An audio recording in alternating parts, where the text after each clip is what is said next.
எனக்காக யாவும் செய்து முடிப்பார். என் கர்த்தர் வாக்கு மாறிடார். எனக்காக யாவும் செய்து முடிப்பார். என் கர்த்தர் வாக்கு மாறிடார்.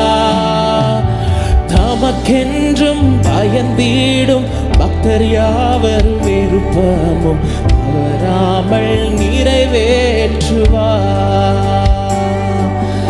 தமக்கென்று பயந்திடும் பக்தர் யாவர் விருப்பமும் தவறாமல் நிறைவேற்று. கரங்களை உயர்த்தி சொல்லுங்க. காலையும் மாலையும் காலையும் மாலையும் வேலையும் கர்த்தரை கருத்துடன் பாடிடுவே.